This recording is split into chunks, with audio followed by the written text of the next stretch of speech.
এই শহরের ফুলগুলো পুড়ে গেছে, আর করতে হবে না হোমওয়ার্ক, আর ফিরতে হবে না চিরচেনা সেই স্কুল ক্যাম্পাসে।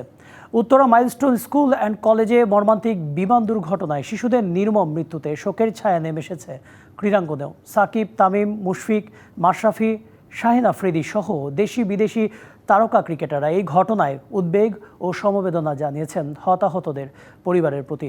বিসিবি আর বাফুফের পক্ষ থেকেও দেয়া হয়েছে শোকের বার্তা। আর প্রতিদিনের মতো স্কুল শেষে বাড়ি ফেরার কথা ছিল তৃতীয় শ্রেণীর ছোট্ট জুনাইদের, কিন্তু কে জানতো এক পলকেই শেষ হয়ে যাবে সবকিছু। চিরদিনের মতো ছুটি হলো জুনাইদের। ফেরা হবে না স্কুলের সেই চিরচেনা ক্যাম্পাসে, ফেরা হবে না বাড়ির পথ ধরে। শুধু জুনাইদ নয়, মাইলস্টোন স্কুল অ্যান্ড কলেজ, যাদের কলকাকলিতে মুখরিত হতো এক বিমান দুর্ঘটনায় নিস্তব্ধ সবকিছু। এক নিমিষে অগণিত মা বাবার কোল খালি হওয়ার আর্তনাদ ভাসছে আকাশ বাতাস চিরে। এই দুর্ঘটনায় শোকের ছায়া নেমে এসেছে সারা দেশে। একসাথে এত কোমলমতি প্রাণের চলে যাওয়া শোকাহত করেছে ক্রীড়াঙ্গনকেও। একজন বাবা হিসেবে এমন মর্মান্তিক ঘটনা মেনে নিতে পারছেন না সাবেক বিশ্বসেরা অলরাউন্ডার সাকিব আল হাসান। জাতীয় দলের সাবেক অধিনায়ক তামিম ইকবাল প্রার্থনা জানিয়ে সামাজিক মাধ্যমে লেখেন, যা হয়েছে ও হচ্ছে সবকিছুই প্রচণ্ড বেদনাদায়ক। আমাদের হৃদয় ভেঙে যাচ্ছে, আমরা বিধ্বস্ত।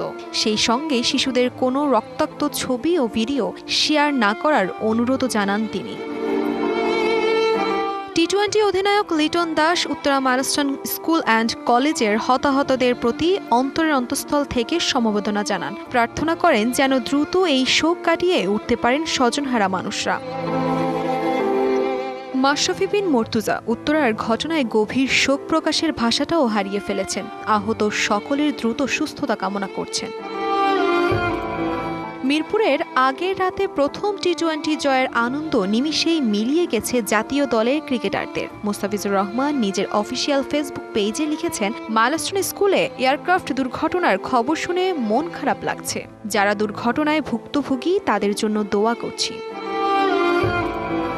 শুধু দেশের ক্রিকেটারই নয়, পাকিস্তানের তারকা ফাস্ট বোলার শাহিন আফ্রিদির হৃদয়ে ছুঁয়েছে এই মর্মান্তিক দুর্ঘটনা।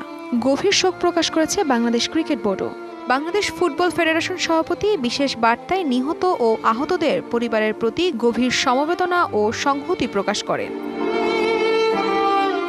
এত সমবেদনা, সন্তান হারানোর বেদনা হয়তো ভুলিয়ে দিতে পারবে না ক্রীড়াঙ্গনের এই শোক।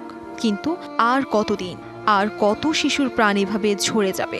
তার জবাব কি রাষ্ট্র দিতে পারবে? Tasfia Tabassum, DBC news desk.